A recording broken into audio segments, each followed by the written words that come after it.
Assalamualaikum everyone! How are you? Ayan pala, tinawagan ko yung aking asawa kasi may na-receive akong pera na galing sa kanya. Ay syempre, pasalamatan natin, di ba? O kaya kahit wala akong trabaho, yung asawa ko, binibigyan pa rin ako ng pera niyan. O, di ba? Ay, yung pera naman na yun ay natanggap ko, ay bibigay ko sa aking mga followers. Sa masisipag kong followers. O, di ba? Kaya sabi ko sa aking asawa, maraming salamat. Napakabait niya. Sabi ko ganun sa kanya. O, di ba? O. Assalamualaikum everyone. How are you? Eto, may ano naman tayo. May real talk na naman tayo. Ano? At ako'y kita ko sa Facebook yung pulis yung asawa. At tapos, yung asawa niya may 3 anak at yung asawa. At tapos, si Mrs. parang binibigyan siya ni Mr. ng 2,500. Tapos, every week, police, di ba? Medyo maayos naman yata ang sweldo ng police, di ba? At tapos, ngayon, si Mrs. yata ay postpartum depression. Ngayon, siyempre, nagpamasahe yata si Mrs. Hindi maganda yung pakiramdam niya. Nagpamasahe siya. Tapos, siya ng mga gatas, yung gatas yata, yung mga kailangan ng mga anak niya in a long short story. Ngayon, parang si Mr. yata ay hindi yata nakapag-provide, no? Kaya si Mrs. ngayon nakakalungkot at sinunog niya yung kanyang mga anak, pati siya, di ba? Nakakalungkot na istorya.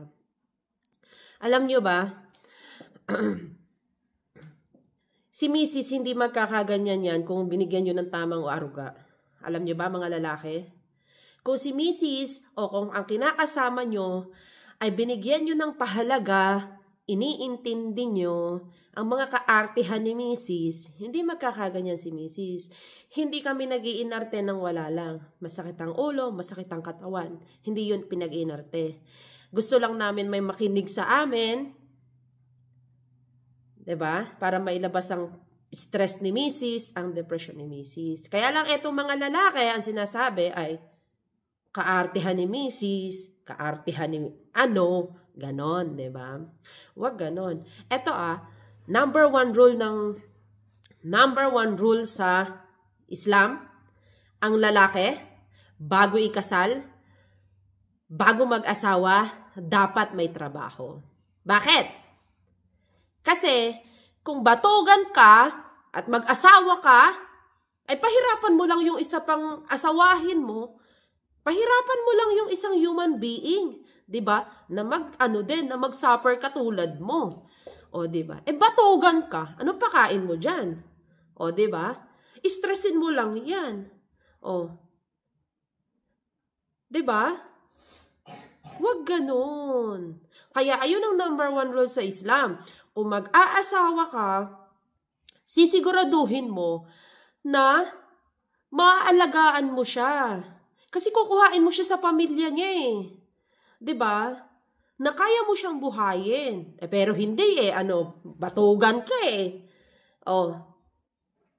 Anong ginawa mo? Pinahirapan mo siya. In-stress mo siya. Oh. 'Di ba? Oh.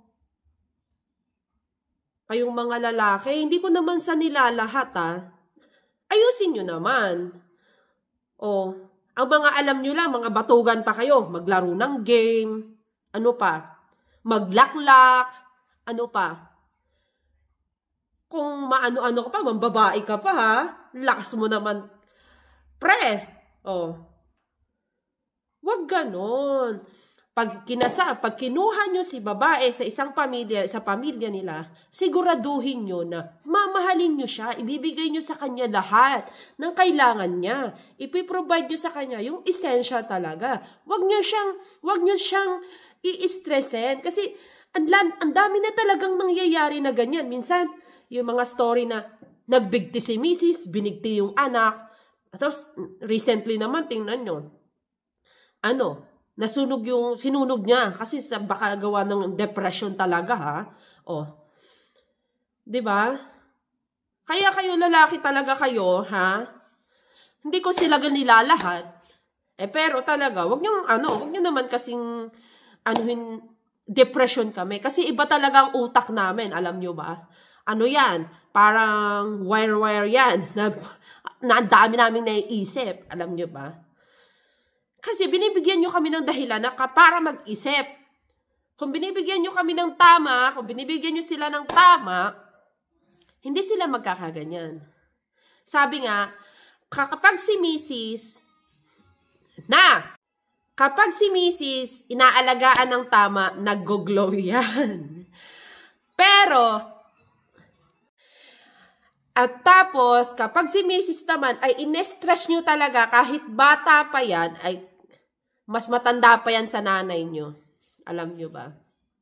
At eto namang mga babae, ha? Sa mga babae naman, kung nabuntis na kayo ni batugan, ng batugan yung asawa o na kinakasama nyo, wag na kayo magpasunod pa. Mag-isip na kayo, mag-isip na. Ha? Bubuka ka pa ba ako? Wag yung sarap Yung hirap ang isipin nyo, mga babae. Ha? Diba, sinabi ko nga sa, utak. O, eto, dahil na naman sa video na nakita ko. Ayun. Oo nga, kaya, kaya itong mga batugan ng mga lalaki, kung batugan kayo, wag na kayong mag-asawa. Ikudkud nyo na lang yan sa pader. Diba, kasi papahirapan nyo pa yung isang tao na human being, diba? Pahirapan nyo lang siya. Kawawa naman, no? Kaya, sa mga babae, wake up. Ha? Gumising kayo. Kung yung asawa nyo, ang iniisip nyo lang yung anak nyo, tingnan nyo naman, kung ang asawa nyo naman ay batugan, ay better. Yung ako na lang at mga anak kong mabuhay. Ganon. Iwan ko na lang siya. Kasi mag-suffer talaga ako ng husto. Ha? Diba? Kaya nyo yan, mga babae tayo. Ha, lahat makaya nating magawa. Alam nyo ba? Na, kung batugan si Mister, batugan yung kinakasama nyo, ay, magsabi na kayo na, paalam na. Kasi hindi mo kami pinababayaan mo talaga kami. O, diba? O, siya yun pala. Napakwento na naman tayo, Kasi ayun lang ang real talk natin lagi. Ha? Kapag ako may nakikita lang sa video, na napakasakit talaga sa damdamin na makita mo talaga yung sinunog niya talaga yung 3 children niya, tapos yung asawa niya, 'di ba? Ito yung mother. Ay talaga naman. Ha? Kaya sa mga lalaki, be responsible talaga sa mga kinakasama nyo. Ha? Sa mga inaasawa nyo. Kasi hindi naman kami laruan na kinuha nyo sa aming parents na para paglaruan lang. O, diba? Pag kinuha nyo kami sa parents namin, ay alagaan nyo kami ng husto. O, diba? O, siya. O. Tapos, eto pa. Pag si Batugan, nag-asawa, kanino ititira ni Batugan? Ang kanyang inasawa? Ay, syempre, sa bahay ng kanyang ina. Ay, pa? O, diba? O, minsan naman sa nakikitira sa bahay ng babae. O, diba? Kung mag-aasawa talaga kayo, i-provide nyo talaga kay Mrs. ang bahay. Diba? Yung hindi talaga kayo makisama sa iba. O, kasi gusto niya ni Mrs. ng peace of mind ng kinakasama nyo. Gusto niya intindihin kayo, mag-focus siya sa'yo, mag-focus siya sa magiging anak nyo. O, diba? Hindi yung isama mo siya dun sa family mo. O, ano ba? Diba? O, tapos hindi niya pakasundo yung mga pamilya mo. O, Batugan, mag-isip ka na. O, diba? At talaga naman, kaya pag si Mrs. talaga ay naka-wake up talaga at nakagising talaga, mag-iiwan ka niyan. O, siya, sige na. Napakwento na talaga tayo. Ha? Ay, nakakaano lang talaga makita yung mga ganyan. Alam nyo ba? Nakakaawa. Kaya kahit kung sa mabuting paraan, nagtatrabaho si Mister, hindi Batugan, ay talaga naman, masaya si Mrs. kahit konti lang ang binibigay mo. 'Di ba? Pero kung si Batugan ka, ay lahat na talaga, ay pa. O siya, sige na, ha? Na-real talk na naman tayo. nakakawawa at kawawa talaga yung nakita ko sa video na yung police at saka may 3 children siya, kasi yung asawa niya. O siya, ang sakit sa damdamin na nakita mo yung nagsuffer yung talaga. Maliliit pa yung mga anak niya eh. O siya, sige na nga. Yun lang. Assalamualaikum. Jazakallahu khairan. Bye.